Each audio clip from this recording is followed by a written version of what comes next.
بسم اللہ الرحمن الرحیم۔ آج ہم بات کریں گے حضرت موسیٰ علیہ السلام اور حضرت خضر علیہ السلام کی ملاقات پر، کہ جب حضرت موسیٰ علیہ السلام نے یہ دعویٰ کیا کہ ان سے زیادہ علم کسی کو نہیں، تو کیسے اللہ پاک نے ان کو یہ بتایا کہ علم و دانائی اور حکمت میں خدا تعالیٰ سے بڑھ کر کوئی نہیں ہے۔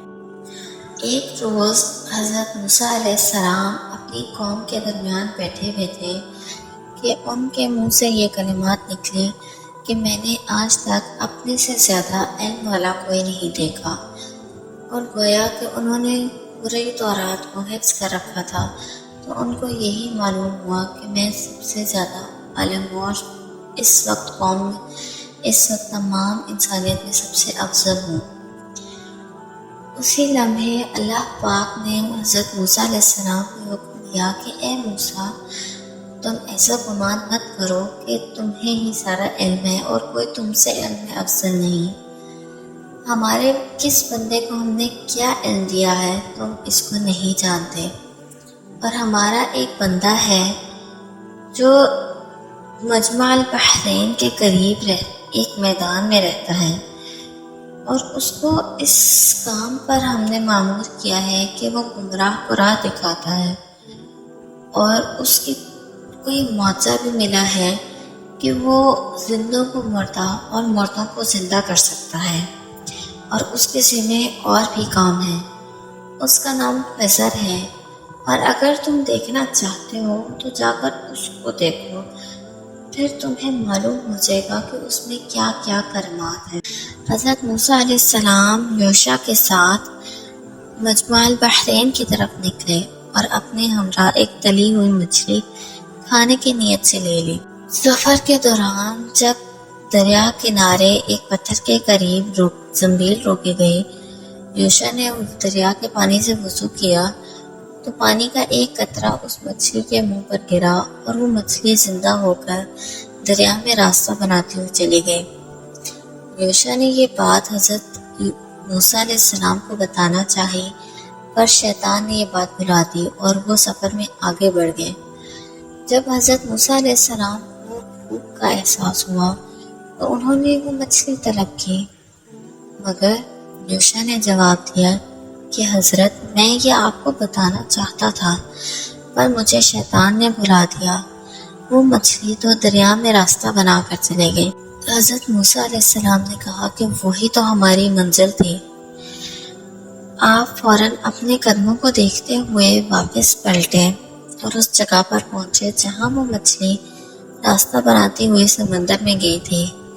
وہاں پہنچ کر آپ نے دیکھا کہ وہ مچھلی سمندر میں اچھل رہی ہے۔ آپ نے اس کو پکڑنے کی نیت سے جب پانی میں چھلانگ لگا دی، جیسے ہی آپ نے پانی میں غوطہ لگایا تو آپ نے اس میں ایک گنبد کو دیکھا جو پانی میں معلق تھا، اور اس میں حضرت خضر علیہ السلام نماز پڑھ رہے تھے۔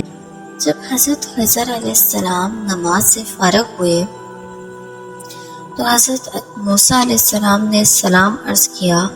ان کے سامنے بیٹھے انہوں نے احوال پوچھا تو حضرت موسیٰ علیہ السلام نے پورا حال بیان کیا۔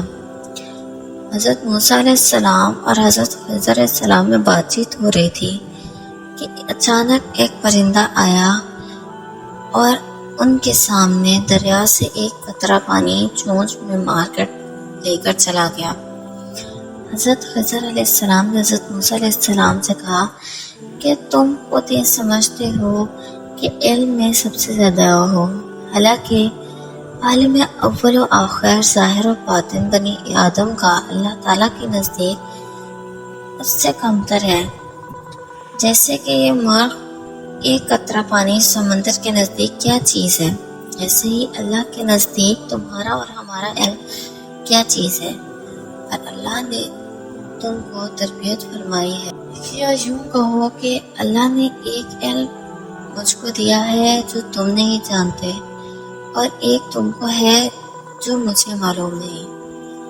یہ سن کر حضرت موسیٰ علیہ السلام نے حضرت خضر علیہ السلام سے کہا کہ میں آپ کی پیروی کرنا چاہتا ہوں تاکہ آپ مجھے وہ علم سکھا دیں جو اللہ نے آپ کو دیا ہے۔ تو کچھ بلائی سے یعنی حضرت خضر علیہ السلام نے کہا کہ تم میرے ساتھ صبر نہ کر سکو گے اور مجھے یقین ہے کہ پوچھ بیٹھو گے، کیونکہ باطن کا حال معلوم کرنا بہت مشکل ہے۔ حضرت موسیٰ علیہ السلام نے کہا کہ میں آپ سے کوئی سوال نہیں کروں گا، بس آپ مجھے اپنے ساتھ لے لیں۔ حضرت خضر علیہ السلام ایک سفر پر روانہ ہوئے اور ان سے کہا کہ مجھ سے کوئی سوال وہ ایک کشتی میں سوار ہوئے اور آپ نے حضرت خضر علیہ السلام نے اس کشتی کو پھاڑ دیا۔ حضرت موسیٰ علیہ السلام بولے یہ کیا کیا آپ نے؟ کشتی کو ہی پھاڑ دیا، ہو سکتا ہے کہ ہم ڈوب جائیں۔ حضرت خضر علیہ السلام نے کہا کہ دیکھا میں نے تم سے کہا تھا نا کہ تم صبر نہ کر سکو گے۔ حضرت موسیٰ علیہ السلام نے معذرت کی اور توبہ کی اور کہا کہ اب میں کوئی سوال نہیں کروں گا۔ پھر حضرت خضر علیہ السلام کو ایک بچہ ملا جس کو حضرت خضر علیہ السلام نے قتل کر دیا۔ حضرت موسیٰ علیہ السلام پھر بول اٹھے کہ یہ آپ نے کیا کیا؟ آپ نے بچے کو ہی مار دیا بغیر کسی وجہ کے۔ حضرت خضر علیہ السلام نے پھر یہی کہا کہ دیکھا تم پھر سوال کر بیٹھے۔ حضرت موسیٰ علیہ السلام نے کہا ٹھیک ہے، اگر میں اب سوال کروں تو آپ بے شک مجھے اپنے ساتھ مت رکھیے گا۔ حضرت خضر علیہ السلام جب آگے بڑھے ایک گاؤں میں گئے، آپ لوگوں کو بھوک کی شدت تھی۔ جب ان بستی والوں سے کھانے کی طلب کی یا کھانے کا کہا تو انہوں نے دینے سے انکار کر دیا اور انہوں نے کہا کہ کوئی کام کرو جس کے معاوضے میں ہم کھانا دیں گے۔ پھر حضرت خضر علیہ السلام نے ایک دیوار دیکھی جو گرنے کے قریب تھی۔ آپ نے اس کو مرمت کر دیا اور بغیر معاوضہ لیے وہاں سے چلے آئے۔ حضرت موسیٰ علیہ السلام نے کہا کہ آپ نے ان کی دیوار بھی مرمت کر دی اور معاوضہ بھی نہیں لیا، اگر آپ معاوضہ لے لیتے تو ہمارا پیٹ بھر جاتا۔ حضرت خضر علیہ السلام نے کہا کہ بس اب یہاں تمہارا اور میرا سفر تمام ہوا، اب میں تمہیں وجوہات بتاتا ہوں کہ میں نے یہ کام کیوں کیا۔ جو کشتی کو میں نے پھاڑا تھا اس کی وجہ یہ تھی کہ ایک ظالم بادشاہ کمزوروں سے ان کی کشتیاں ہتھیا لیا کرتا تھا۔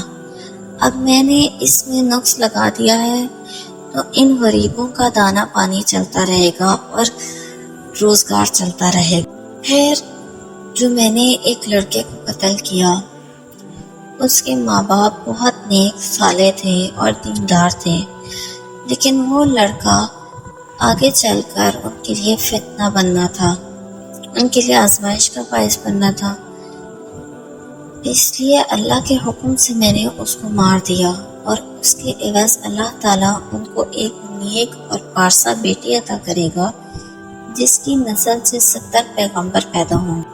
اور رہی بات اس دیوار کی، تو وہ دیوار یتیم بچوں کی تھی جس کے نیچے خزانہ دفن تھا۔ ان بچوں کے ماں باپ بہت ایماندار تھے اور کسی سے سود نہ لیتے تھے، صلہ رحمی کرتے تھے اور لوگوں کی مدد کیا کرتے تھے، ادھار دے دیا کرتے تھے۔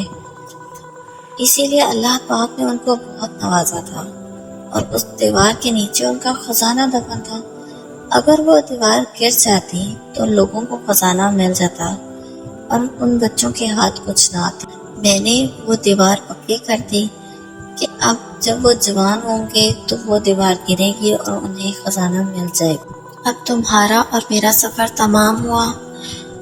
یہ وہ باتیں ہیں جو رب تعالیٰ نے مجھے سکھائی ہیں جو تم نہیں جانتے، اور جو تمہارا علم ہے وہ میں نہیں جانتا۔ تو علم میں سب سے اول اللہ کی ذات ہی ہے، اس لیے یہ گمان کبھی مت کرنا کہ تم سب سے بہتر ہو۔